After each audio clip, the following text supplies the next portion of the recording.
I'm sitting around tonight, having a couple of snorts of cognac,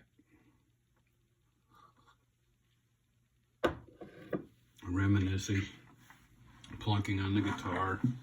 I can't play, I can't read music, but I sure do like to plunk.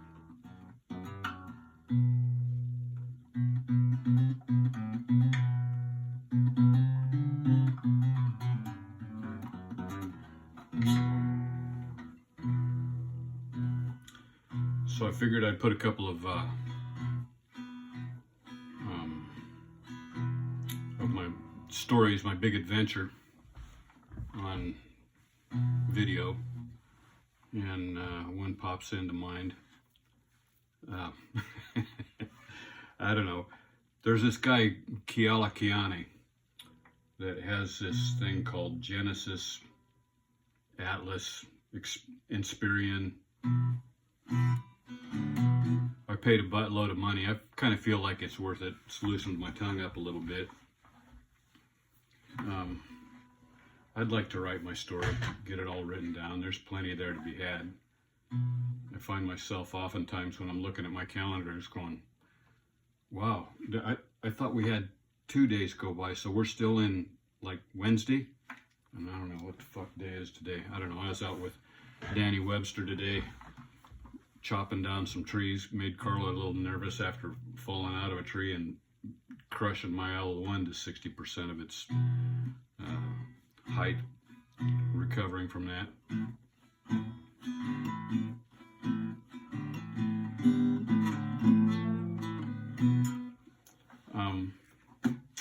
So, Keala, what was I going to tell her? Abelardo Francisco Ayala. I was in the Navy.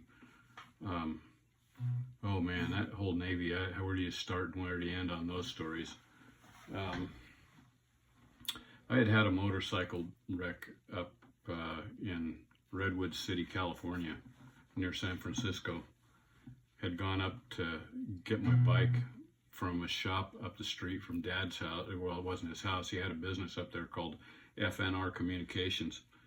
And old Danny had hauled me up there, and while I was up there, I ran into the back of a Cadillac doing 45 miles an hour, and boy, that was a weird... Man, where do you start these stories and where do you wrap them up? All right, so run into the back of this Cadillac.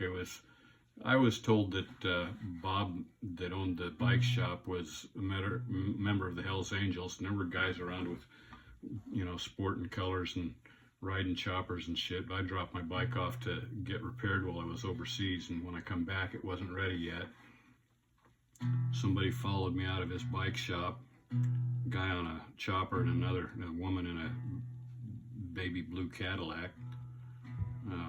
Got my attention. I run into the back of her Cadillac. There's a long ass story. You know, the thing is that they said I was there for 6 days. Dad said I was there for 6 months. I find out later that that place was supposed to be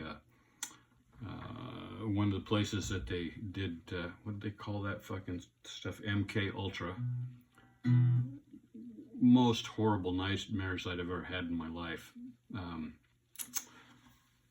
By the time I was checked out of there, you know, some guy walks in with a mop bucket and tells me I've got to clean up my own room, and told him, you know, it's like, that ain't gonna fucking happen. And when I walked out, the nurse pointed me down the steps and said the front door was that way. And when I got out there, some guy sitting there on a chopper and wearing Hells Angels colors, and said, Bob said for me to come pick you up, you've had a rough time.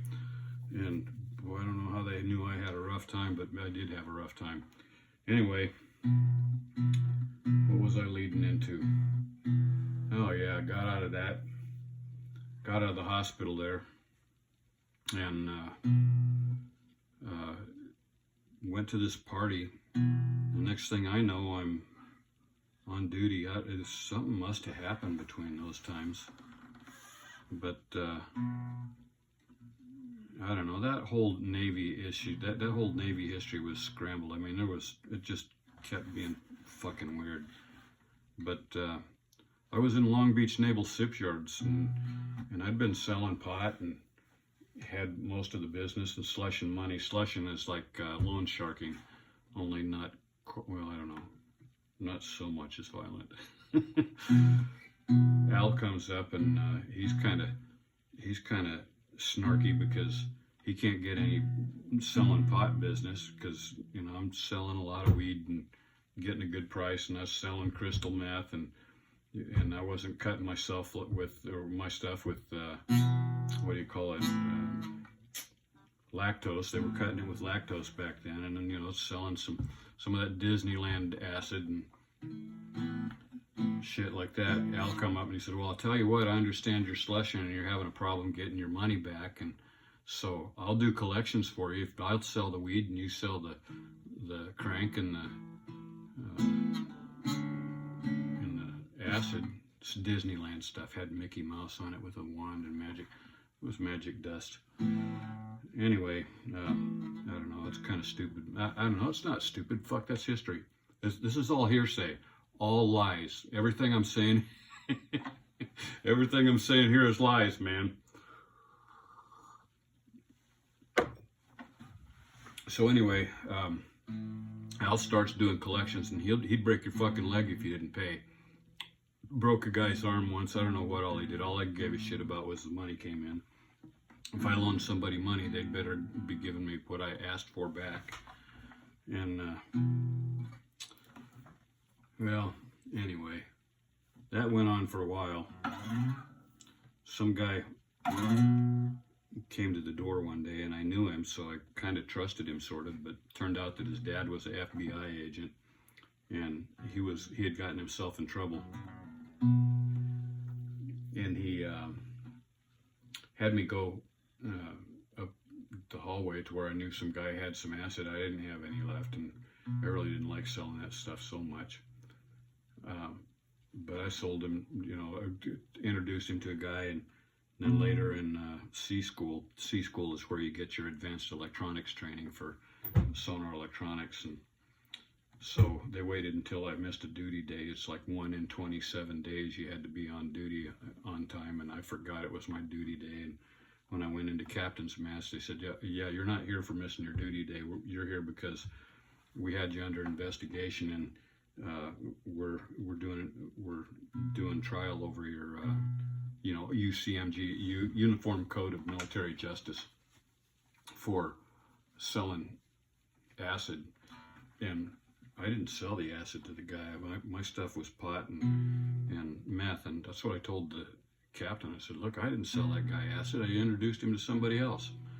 So anyway, during that time, while we had our barracks going on, my buddy and I were rolling in some pretty good cash. We had this big, I like those cable reels that you wrap up like power lines in, and they deliver them on those big utility trucks. And so we had a power line cable telephone in our barracks, and Al and I had been doing some pretty good business, and he had a couple of pounds of pot, and we set a pound on each side, and 2 lids of meth, and then a pile of tabs of acid in the middle, and this row of, it was like this big wreath around the outside of it of $100 bills, came down to $50 bills, to $20 bills, to 10s and 5s, and it was just this big wreath around our big pile of dope that we were getting ready to go out and peddle. Ed says he's got that picture around somewhere. I haven't seen it for a while. But yeah, so we're doing all that stuff and selling stuff, and I'd gotten high one night. I had an old Chevy van. I bought it. It was an electric company sell-off. It's a 1-ton Chevy van, extended body with, it didn't have anything inside. I'd taken some old junk and made a bed in the back and made a party wagon out of it. And me and a bunch of guys, you know, I didn't keep any of that money. I spent the shit out of it. We went up to Lake Mead and Lake Topaz, and, you know, we'd stay up for, you know, get up Friday morning and start tooting meth, and then it'd stay up all weekend long, and then all the next week, but all weekend long it'd be Lake Mead and Lake Topaz, what do you call that, Joshua Tree National Monument. There was this nudist club out there, and yeah, that's a nudist clubs. That's another story. While I was in A school for sonar, I was hanging out with this guy named Thad Sayer. And Thad had a nude party house that was, you know, you'd check your clothes in at the door. You'd pay $10 for a donation for entry, and then everybody'd be naked in there, and then it'd be a fuck fest. And it got to the point where I didn't want to pay the $10 anymore, so I went to work for him doing bouncing work and you know, serving hors d'oeuvres and helping clean up and make sure people, you know, stayed halfway decent anyway to each other. Okay, I spun off my story. Long Beach Naval Shipyard, partying out there, and I was tripping on acid one night and had that van, and I was driving up through, hanging out with some of these Mexican guys out there in East LA and West LA, and Paco Rodriguez of East LA of the Pachuco gangs or some fucking shit like that, who knows. So we're out there partying, and we went to this house, and you know, everybody's kind of getting along, and old Rodriguez disappears and comes back a little bit later. He's running for the door. He said, "Yeah, we gotta go, man. We gotta go now." He said, "Yeah, I just fucked the dude, the guy that was throwing this party. I just fucked his sister, and we got to get out of here, man. I pissed in her, and she's mad." That's fucking weird, man.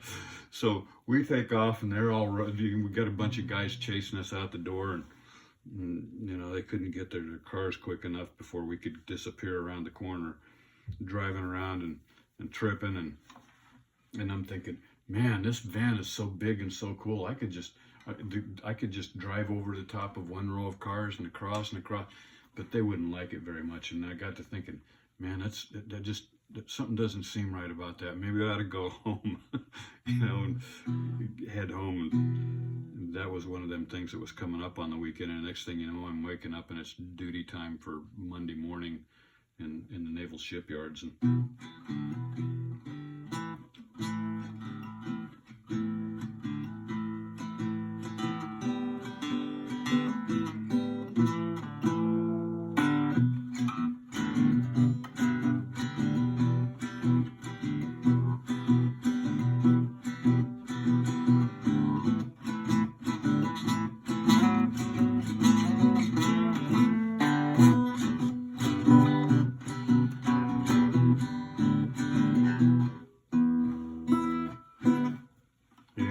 so anyway, I got back to C school. Actually, it wasn't C school, it was basic electricity and electronics, and got busted and spent some time in the brig. And you know, the captain of the, what do you call that, the Balboa Naval Hospital came up to me while I was in the brig and said, I had braces on, and in order to go out to sea the next time, I was going to have the braces off. And so he said he had this lieutenant that he was training to be a dental surgeon, and said that they would just go ahead and straighten my teeth out for me if I would, and he'd get my time in the brig reduced. And I don't know if he erased it or what. I don't know. It sounded like a good deal, so I went and let him work on my jaw, and I've been having problems with it ever since. Got a couple of big knots right here where they broke my jaw and reset it and realigned my teeth. They called it an overbite. Lost some time during that time too. I don't know how long I was in that hospital, but that was another weird trip. But that happened before the one up in Balboa. But I don't know. Not much of a story, but you know, I just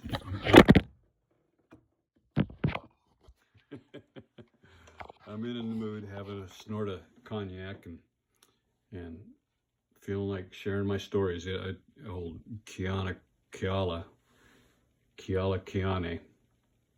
Sorry, dude, I've got a tough time with names. Don't take it personal. So, yeah.